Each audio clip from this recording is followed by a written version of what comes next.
Nah, agama mengisyaratkan bahwa kalau pernikahan itu mahal, perzinahan murah.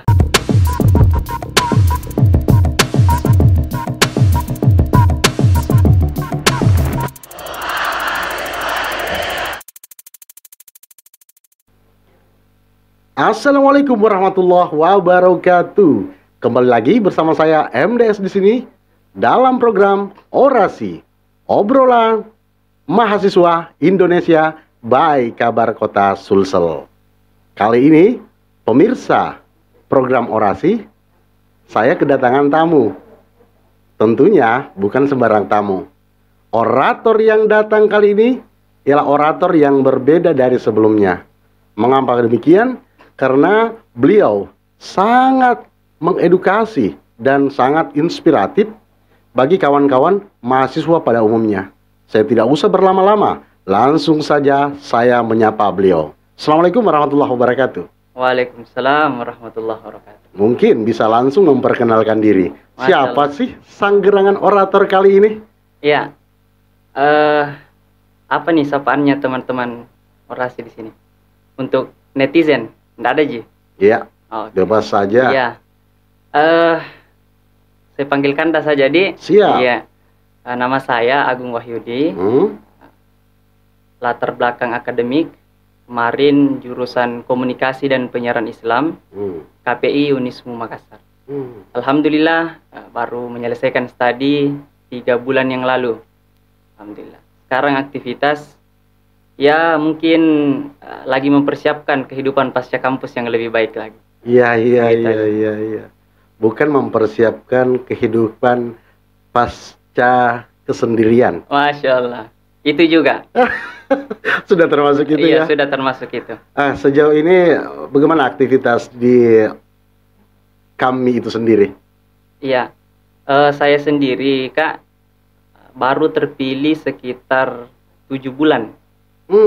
Jadi musyawarah daerah kemarin di bulan Maret, akhir Maret. Iya. Saya dilantik April 2021. Jadi per bulan ini 7 bulan menjelang 8 bulan.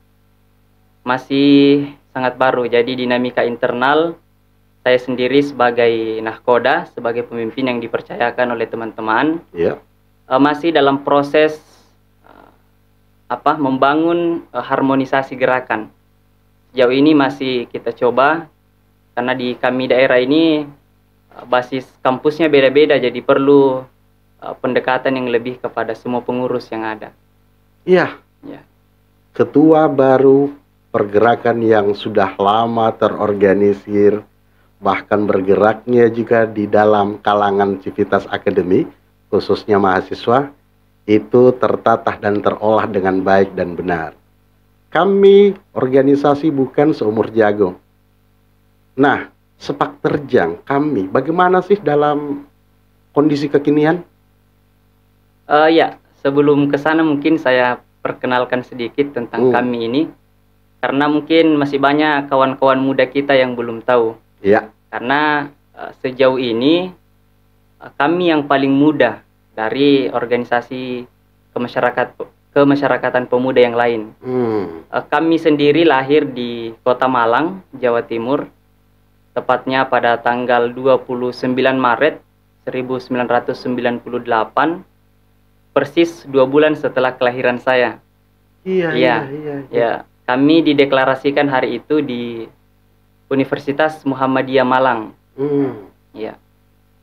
Kami lahir adalah respon dari situasi dan kondisi saat itu yang bagi teman-teman tidak sedang baik-baik saja. Iya. Ya, kita tahu akhir 90-an itu betul-betul rakyat kita merasakan penderitaan lah, kalau kita mau bilang seperti itu. Nah, teman-teman kami ini yang mulanya adalah kumpulan anak-anak dakwah kampus, ya akhirnya membulatkan tekad untuk menghimpun diri dalam satu gerakan yang namanya KAMI, Kesatuan Aksi Mahasiswa Muslim Indonesia. Iya. Sejauh ini sepak terjang kami itu sudah 23 tahun menjelang 24 tahun. Kami karena memang dasarnya dilahirkan untuk merespon situasi dan kondisi kekinian, khususnya mungkin sebagai mitra kritis pemerintah, selalu memainkan peran-peran kritisnya di tengah-tengah masyarakat. Nah, kalau kita lihat ini, kami kan irisan-irisannya itu bisa kita bilang mencakup semua elemen yang ada di masyarakat. Yes. Ya, kami kan organisasi mahasiswa, maka secara tidak langsung dia adalah satu kesatuan dengan mahasiswa itu sendiri. Iya. Ya, juga kami ini organisasi pemuda Islam. Ya, karena itu juga dia bagian integral dari umat Islam secara keseluruhan. Iya. Nah, begitupun kami ini karena sejak kelahirannya lebih dominan memainkan peran-perannya di ekstra kampus, di luar kampus sebagai ekstra parlementer. Iya. Sehingga kami ini juga punya hubungan dengan pemerintah dalam arti kita senantiasa siap menjadi sparring partner pemerintah dalam mengawal pembangunan bangsa Indonesia. Oke. Kira seperti itu. Menarik sekali ya, karena seperti sang orator katakan tadi bahwa mitra kritis, sparring partner, ini sangat menarik. Mengapa? Karena berbicara masalah pergerakan yang senantiasa terus bergerak, tentunya ada hal-hal kecil maupun besar yang mendasari latar belakang itu sendiri sebagai sebuah organisasi yang terhimpun di dunia kemahasiswaan, yaitu kami. Nah, seperti apa sih visi misi spesifik kami itu sendiri? Iya, visi misi. Sebenarnya visinya kami ini kalau secara spesifik letterlet bisa dibaca nanti, saya kira datanya ada, tetapi saya ingin membahasakan saja bahwa visi didirikannya kami ini adalah untuk mewujudkan bangsa dan negara Indonesia yang Islami. Masya Allah. Ya, bukan mengislamkan Indonesia. La ilaha illallah. Bukan. Tetapi bagaimana kemudian pergerakan kita di kami ini mendorong agar bangsa Indonesia ini mengambil nilai-nilai Islam sebagai spirit. Ya, jadi mereka saudara-saudara kita yang di luar Islam silahkan dengan keyakinannya, tidak ada paksaan, karena begitu juga kata Allah ya dalam Al-Quran, la ikraha fiddin, tidak ada paksaan di dalam memeluk agama Islam. Jadi yang kami dorong ini adalah nilai-nilai Islam diterapkan di Indonesia. Melihat juga karena memang kita adalah mayoritas di negeri ini. Bahkan bukan saja di negeri ini, umat Islam terbesar itu ada di Indonesia. Iya. Benar sekali bahwa umat Islam terbesar ada di Indonesia. Iya. Sedikit saya masuk karena yang lebih sensitif ya. Oh, siap. Karena orasi ini memang perkara sensitif yang sering dibahas. Bukan hanya perkara-perkara yang sifatnya krans, ringan, dan tidak menyimpan makna daripada pembahasan di orasi podcast kali ini. Iya. Dan kebetulan orator kali ini kan juga senang yang keras-keras. Oh. Dalam tanda kutip tentunya. Siap. Nah, isu yang paling hangat saat ini yaitu kekerasan, pelecehan yang terjadi di ranah pendidikan. Nah, teman-teman kami bagaimana sih menyikapi hal seperti ini? Iya. Jadi kalau kita lihat ini belakangan, isu-isu yang disebutkan itu memang sangat sering kita lihat. Ya, baik mungkin secara langsung maupun tidak langsung melalui media-media, ya. Mungkin juga salah satunya kabar Kota Sulsel termasuk diantaranya yang mengedukasi masyarakat lah. Itu bagaimana kita menjauhi yang namanya perilaku bejat seperti itu. Iya. Nah, tapi saya tidak ingin masuk pada kasus-kasus yang sangat spesifik. Saya hanya mungkin akan berbicara dalam konteks yang lebih umum saja ya, tentang kekerasan seksual di dunia pendidikan. Saya kira kekerasan seksual ini PR besar saya kira bagi kita, dan tidak ada jalan pintas menurut saya untuk menyelesaikannya. Apalagi hanya misalnya sekedar mengeluarkan undang-undang atau peraturan apalah gitu kan. bagi saya ini adalah kerja kolektif bangsa Indonesia untuk menyelesaikan persoalan besar ini. Kalau misalnya ditanya, siapa sih yang tidak resah dengan kondisi seperti ini? Kita semua resah. Kita punya saudari gitu kan. Iya. Paling tidak, kalau kayak saya tidak punya saudara perempuan, paling tidak kita semua punya ibu. Iya. Punya nenek. Nah, kita bisa bayangkan kalau misalnya kasus seperti itu mendera ibu atau bahkan nenek kita. Iya. Bisa jadi. Ini adalah satu pukulan yang sangat luar biasa bagi kita. Dan ini adalah ujian kebangsaan, mungkin juga ujian kemanusiaan bagi kita semua. Dan di kami tegas kita menyatakan permusuhan kepada kekerasan seksual ini. Karena ini selain saya bilang tadi permasalahan kemanusiaan, ini juga bagian dari sesuatu yang sangat dikecam oleh agama. Ya. Ya, menarik sekali. Tapi yang perlu diperhatikan di sini, tentu ada hukum sebab akibat. Ya. Sehingga keresahan ini terjadi. Kalau saya melihat, pendidikan kita kan dalam kondisi tidak baik-baik saja. Kenapa saya mengatakan seperti itu? Karena apa yang salah? Sehingga marak terjadi pelecehan-pelecehan, kekerasan-kekerasan seksual di dunia-dunia pendidikan. Kira-kira apa yang salah? Mungkin sang orator bisa menjelaskan ini. Iya. Apa yang salah ya? Dalam pandangan subjektif saya, ya. Sebenarnya sejak awal tadi saya katakan ini persoalannya memang cukup kompleks ya. Ya ini semua tanggung jawab orang tua, tanggung jawab guru, ya mungkin juga tanggung jawab media mengedukasi bagaimana pergaulan yang sehat itu. Benar sekali. Iya. Tapi kalau saya mau katakan ada yang keliru bahkan salah mungkin dalam tatanan sosial kita. Ya. Misalnya ini kan sebagai manusia, mohon maaf, seksualitas itu adalah hak begitu ya.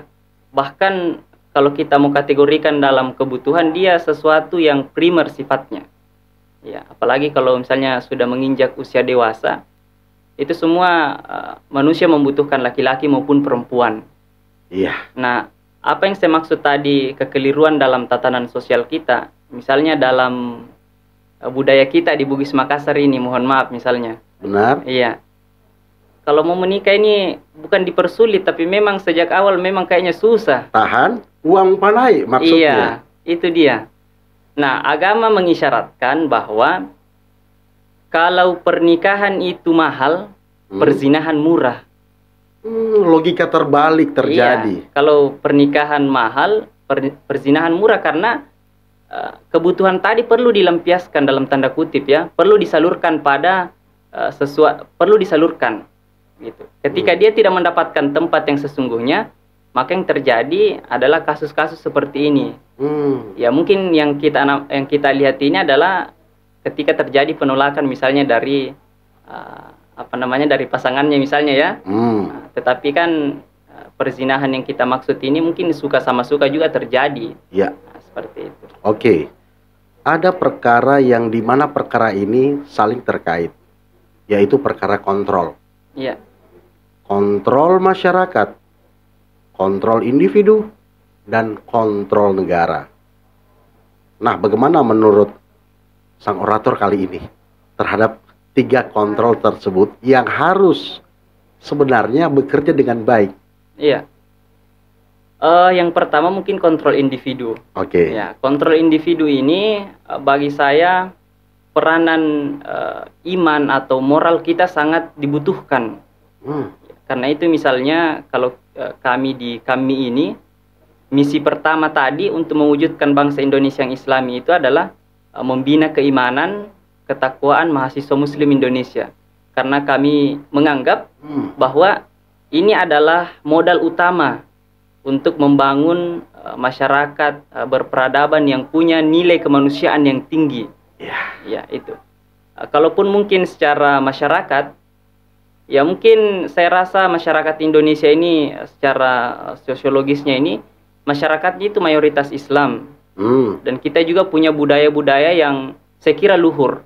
Ya. Saya kira luhur dan mungkin itu yang bisa dikuatkan ke depan. Bagaimana adat istiadat yang kita junjung tinggi selama ini tetap diterapkan di masyarakat. Kalau dulu-dulu itu kan ceritanya nenek tak itu dulu, perempuan itu saja malu keluar, misalnya menampakkan sesuatu yang tidak seharusnya tampak. Aurat maksudnya? Iya, aurat mungkin lah. Walaupun mungkin dulu itu masih pakai sarung ditutup gini, tetapi ada rasa malu begitu. Nah, kita lihat ini di mana-mana tidak ada rasa malu. Kelihatan lebih, mungkin bahasanya biasa penceramah itu, lebih murah paha ayam, lebih mahal paha ayam. Paha ayam dibeli, kita bisa lihat, bisa kita makan. Nah, sekarang ini mohon maaf, misalnya saudari-saudari kita yang ada di luar sana, ya dengan begitu saja mempertontonkan sesuatu yang harusnya menjadi hak suaminya nanti, atau hak muhrimnya ya, atau hak orang-orang yang memang berhak melihatnya. Ada masalah, tentu ada jalan keluar. Iya. Kalau kedua individu dan masyarakat mempunyai masalah, tentu ada solusinya. Seperti apa sih sebenarnya dalam paradigma kawan-kawan kita di kami itu sendiri? Iya. Saya ingin dulu lihat langkah langkah pemerintah menangani ini ya. Jadi kita lihat dengan maraknya isu-isu kekerasan seksual ini, pemerintah mencoba membuat satu regulasi. Kemarin sempat dibahas RUU PKS ya, rancangan undang-undang penghapusan kekerasan seksual, yang kemudian hari ini telah berubah nama menjadi RUU TPKS, rancangan undang-undang tindak pidana kekerasan seksual. Nah, itu di ranah undang-undang. Kemudian di kampus, kalau secara spesifik di dunia pendidikan, baru-baru ini Menteri Pendidikan Bapak Nadiem Makarim mengeluarkan peraturan menteri ya, terkait PPKS ini ya, penghapusan kekerasan seksual lah. Nah, tetapi ini juga perlu saya sampaikan ke teman-teman kaum muda kita, kepada netizen, kepada khalayak, bahwa kalau kita lihat di lapangan, kami salah satu elemen masyarakat yang paling getol menyuarakan penolakan terhadap kedua regulasi tadi. Oh, tahan. Menarik sekali. Tahan dulu ya. Mengapa kami begitu getol menahan kondisi ini, padahal kan itu untuk kebaikan. Dalam arti kata, sebuah undang-undang diterbitkan bukan untuk menyengsarakan, tetapi untuk memperbaiki tatanan. Tapi terjadi sebaliknya. Mengapa demikian? Jadi memang ada sebagian kawan-kawan mahasiswa, kalau misal saya silaturahim, kunjungan dan seterusnya, ditanya, kenapa ditolak ini undang-undang atau rancangan undang-undang ini sama peraturan menteri, padahal ini mulia sekali tujuannya. Pada tataran tujuan dari regulasi itu, kami tidak menafikan ini sangat mulia. Sangat mulia, dan bahkan bisa kita dorong percepatannya begitu untuk disahkan. Namun kami melihat regulasi ini ada golongan yang coba menumpangi begitu. Jadi kalau kita lihat kan sasaran awalnya ini kekerasan seksual yang mau dihapuskan. Penumpang gelap. Penumpang gelap, betul. Ada penumpang gelap. Jadi ada orang yang, ada golongan yang ingin mengambil kesempatan dalam kondisi genting seperti ini. Nah, apa yang kami maksud? Tujuan awalnya ini kan bagaimana menghilangkan kekerasan seksual, ya, atau meminimalisir lah, kira-kira seperti itu. Nah, sejak awal yang kami tolak itu istilahnya dulu. Jadi bukan sekedar kekerasan yang mau kita tolak, sebenarnya kejahatan juga. Di dalam peraturan menteri itu, pembacaan kami ada celah orang-orang yang punya mungkin hubungan yang tidak sah begitu. Bisa melakukan hal-hal yang keji, misal saja perzinahan. Perzinahan ini kan bisa atas persetujuan misalnya ya. Suka sama suka. Nah, ini tidak diatur. Bahkan dalam pasal berapa itu saya lupa secara spesifik. Diksi tanpa persetujuan itu berulang-ulang. Jadi kami membacanya secara tekstual bahwa kalau sepakat berarti boleh. Seakan dikatakan kesepakatan itu menjadi sebuah label kehalalan dalam melakukan perkara-perkara kekerasan. Iya, betul. Bukan sekedar kekerasannya, artinya kami membayangkan kalau misalnya undang-undang ini atau regulasi ini disahkan, akan ada sekelompok orang mungkin yang mempertontonkan budaya-budaya yang keji. Misal, mohon maaf, misalnya berzina di ruang publik, Yes. atas asas bahwa ini hak asasi manusia, ini saya sama-sama suka. Dan undang-undang tadi bisa jadi menjadi landasan mereka bahwa tidak dilarang selama suka sama suka. Yang dilarang itu adalah kekerasan. Nah, kami menolak itu sejak awal bahwa seharusnya yang diatur ini ya kejahatan secara umum, apapun bentuknya, selama tidak ada ikatan yang sah. Misalnya kalau dalam agama, saya kira agama apapun punya konsepsi ini, maka itu adalah kejahatan dan harus diatur. Karena menurut kami, yang penumpang gelap tadi bisa jadi memainkan ini semua gitu ya, untuk peranannya. Iya. Di dalam memainkan sebuah regulasi undang-undang yang rencana akan disahkan. Iya. Namun, implementasi pengesahan ini kapan? Saya lupa persis. Berapa hari yang lalu RUU TPKS ini sempat dibawa ke paripurna.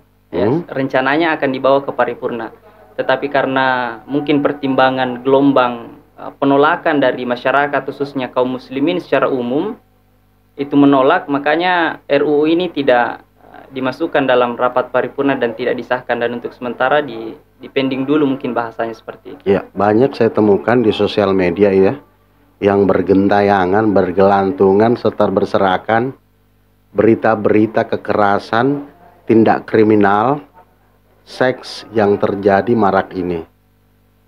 Saya tidak usah sebutkan satu persatu, tetapi kondisi ini sangat memilukan plus memalukan.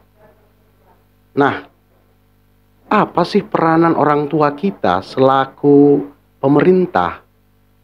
Bukankah hal ini sudah diatur dari dulu? Kok masih saja ada hal-hal yang tidak bisa mengikat masyarakat atas norma-norma yang berlaku? Peran orang tua. Perang orang tua, perang negara. Ya, saya kira peran orang tua khususnya sangat besar dalam hal ini. Bagaimana menjaga pergaulan anak. Ya, bagaimana menjaga pergaulan anak. Tetapi jauh sebelum itu saya kira pendidikan terhadap anak itu yang harus dibangun. Ya. Gitu ya. Anak-anak dididik bagaimana bergaul dengan lawan jenis, ya, apa batasan-batasan yang harus dijaga dan seterusnya. Ya, misalnya kayak tadi yang saya sempat singgung, kalau anak-anak misalnya sudah layak menikah, dinikahkan. Karena itu tadi, kalau misalnya sudah mau ya kalau tidak ada sesuatu yang halal, pasti jalan yang haram. Ya, karena itu peran orang tua di sini sangat penting. Pendidikan sangat penting. Ya.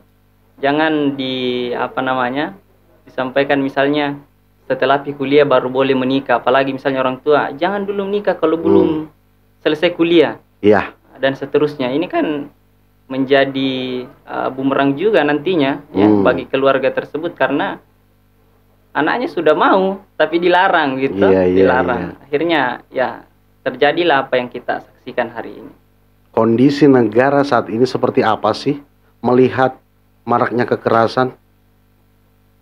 Menurut pandangan sang orator, apakah ini memang terjadi, mohon maaf ya, saya katakan bahwa ini undang-undang memang sudah cukup memumpuni, atau justru jauh dari kata memumpuni? Undang-undang yang akan dirancang ini? Betul sekali. Iya. Ada pihak yang mengatakan kita perlu mengesahkan ini segera, karena tidak ada payung hukum.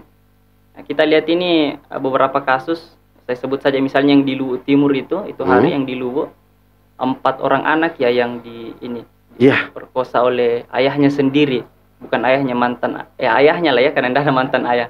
Ayahnya, kemudian sang ibu melapor ke kepolisian dan tidak ada respon. Nah, itulah yang menurut sebagian pihak harus segera disahkan ini karena tidak ada payung hukum. Tapi di kami, dalam pengkajian kami, ternyata ada payung hukum yang bisa dipakai untuk menyelesaikan atau untuk menanggulangi masalah inilah setidaknya. Tetapi kenapa isu ini terus digulirkan? Ya karena itu tadi, dalam pandangan kami ada kelompok yang coba menunggangi demi kepentingannya. Ya, sebut saja misalnya pelaku-pelaku seksual menyimpang, ya, gay, lesbi dan seterusnya, ya, ataupun mungkin ya itulah tadi LGBT ya, maksudnya. LGBT, ya betul.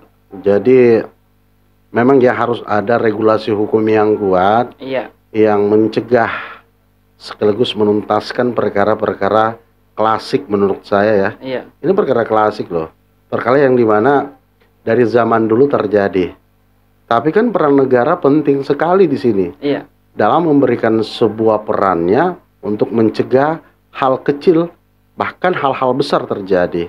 Ingat, boleh jadi yang namanya kekerasan itu akan menjadi budaya jika ini tidak dicegah. Nah, ada pernyataan yang nyinyir ya, yang sempat saya baca dari beberapa netizen ya.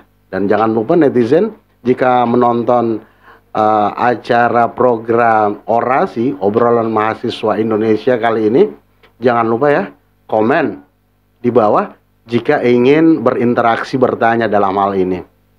Nah, maksud saya, ada yang menyinyir seperti ini. Jangan sampai ini dibiarkan begitu lama. Justru karena dibiarkan regulasi ini tidak disahkan, penyebabnya kita yang jadi masalah. Seperti itu. Bagaimana tanggapannya? Iya, itu saya katakan di awal. Masalah ini memang cukup rumit dan cukup kompleks karena tidak saja berkaitan dengan satu sektor, misalnya pendidikan, begitu ya. Tapi ada persoalan pada budaya kita, ya, tatanan sosial kita, ya. Bahkan khususnya tadi kayak pendidikan. Pendidikan ini bukan sekedar di sekolah, bukan. Ya, kami maksud misalnya pendidikan karakter dari awal, misalnya oleh orang tua. Itu harus sejak awal ditanamkan bagaimana karakter yang mulia itu. Nah, sejauh ini saya secara pribadi belum bisa menyampaikan apa solusi praktisnya. Ya, apa solusi praktis yang bisa ditempuh oleh negara dalam menanggulangi hal ini. Tapi dalam diskusi kami bersama teman-teman, misalnya dalam KUHP ternyata kekerasan sejenis itu diatur, diatur dan itu bisa dipakai. Misalnya juga dalam Undang-Undang Pendidikan Nasional.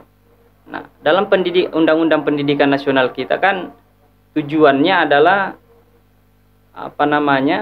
meningkatkan keimanan dan ketakwaan. Seharusnya ini bisa diimplementasikan di tengah-tengah kampus, ya, dengan mungkin aturan-aturan turunan yang memang memungkinkan undang-undang itu tercapai.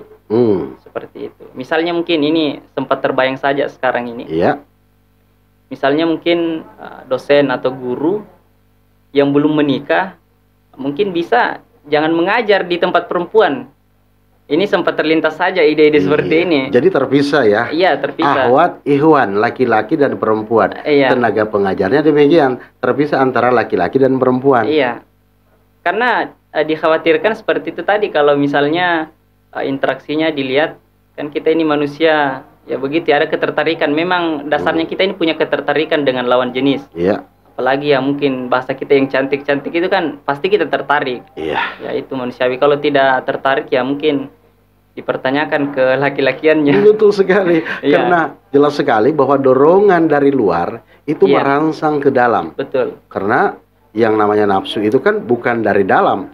Itu dari luar dulu, baru masuk ke dalam. Betul. Nah, begitu juga perkara-perkara yang sifatnya kepemilikan, itu dari luar dulu baru ke dalam. Tak ubahnya seperti apa yang kita inginkan dalam hasrat kita, kita ingin menggapainya. Lalu kita tidak berpikir apakah ini pantas atau tidak, benar atau salah. Nah, itulah yang terjadi saat kondisi sekarang ini. Nah, selanjutnya yang sangat menarik ini, sejauh mana ataukah tidak ada kejelasan? Apakah pemerintah membiarkan ini? Dan apakah teman-teman di kami itu sendiri tidak mendorong atau tidak memberikan solusi? Tentu ada kekeliruan, tentu ada yang namanya solusi dari kekeliruan itu. Seperti apa? Iya, kalau misalnya dari pemerintah, seharusnya pemerintah tidak boleh berlama-lama dalam dalam kasus seperti ini, karena ini sungguh sangat meresahkan. Apalagi kalau misalnya goreng-goreng terus di media sosial, di media, nanti ini bisa menjadi satu yang lumrah barulah begitu. Akhirnya orang bilang, ah biasa aja yang begitu, bukan apa-apa. Kan ini yang tidak kita inginkan. Nah, kalau misalnya upaya dari teman-teman kami, selain menolak, memang ada permintaan misalnya merevisi bagian-bagian tertentu yang kami anggap tadi bisa disusupi oleh penumpang gelap. Ya misalnya diksi tanpa persetujuan, itu sebaiknya dihilangkan misalnya. Diksi tanpa persetujuan. Iya, jadi mau dengan persetujuan atau tidak dengan persetujuan seharusnya dilarang. Seharusnya dilarang, karena itu adalah kejahatan. Saya kira nilai-nilai universal yang kita pegang semuanya tidak menginginkan itu ya, nilai kemanusiaan misalnya. Apalagi kalau kita cerita agama apapun saya rasa melarang itu, bahkan menganggap itu sebagai dosa ya, hubungan seperti itu. Jelas sekali bahwa kita dalam berakidah, beragama tentunya berpikir keras. Siapa sih yang mau mempertaruhkan kehormatan dengan begitu mudah? Betul. Ya, salah satu jalan mempertaruhkan kehormatan dengan cara yang tidak benar, melegalkan sebuah perzinahan dan menjadikan perzinahan itu menjadi sebuah budaya yang sangat lumrah. Iya. Pesan terakhir. Nah, selaku sang orator memberikan edukasi kepada teman-teman civitas akademi kita, wal khususnya kepada generasi-generasi muda, karena sang orator kita masih muda. Tapi masih single. Jadi Pak Fadal, saya persilahkan. Iya. Yang pertama untuk teman-teman milenial, teman-teman muda, khususnya teman-teman mahasiswa. Pertama ingin saya katakan, ayo gabung kami. Ya, kenapa saya bilang seperti itu? Karena di kami ini, saya secara pribadi sudah merasakan kita dididik, ditempa menjadi pribadi-pribadi yang berkarakter.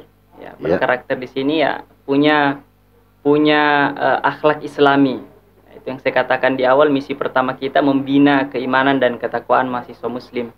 Dan kasus-kasus yang sedang kita bicarakan ini, kalau kita mau tarik lebih dalam, ini sumbernya karena tidak ada keimanan yang kuat dari individu kita masing-masing. Kalau misalnya iman kita ini tumbuh kuat, mengakar, menancap dalam relung hati kita semua, hal-hal seperti ini bisa kita lerai, bisa kita antisipasi. Ya bisa jadi cerita-cerita seperti Nabi Yusuf ya, ketika digoda oleh Sulaikha itu. Ini kan kalau dalam kondisi sekarang, siapa sih yang tidak mau misalnya sudah tertutup di dalam rumah berdua, wanitanya cantik, siapa sih yang tidak tertarik untuk melakukan hal tersebut? Tetapi karena dorongan iman gitu ya, kekuatan iman dan akhlaknya Yusuf itu, sehingga dia menolak. Saya kira seperti itu mungkin untuk teman-teman kaum milenial ya. Ya, kalaupun mungkin tidak di kami, silahkan cari komunitas-komunitas yang bisa menunjang begitu ya untuk pergaulan kita, pendidikan kita bisa menghasilkan karakter manusia Indonesia yang kita harapkan. Terima kasih. Jadi kawan-kawan sekalian, para netizen yang luar biasa, demikian pertemuan kita kali ini di program Orasi Obrolan Mahasiswa Indonesia by Kabar Kota Sulsel.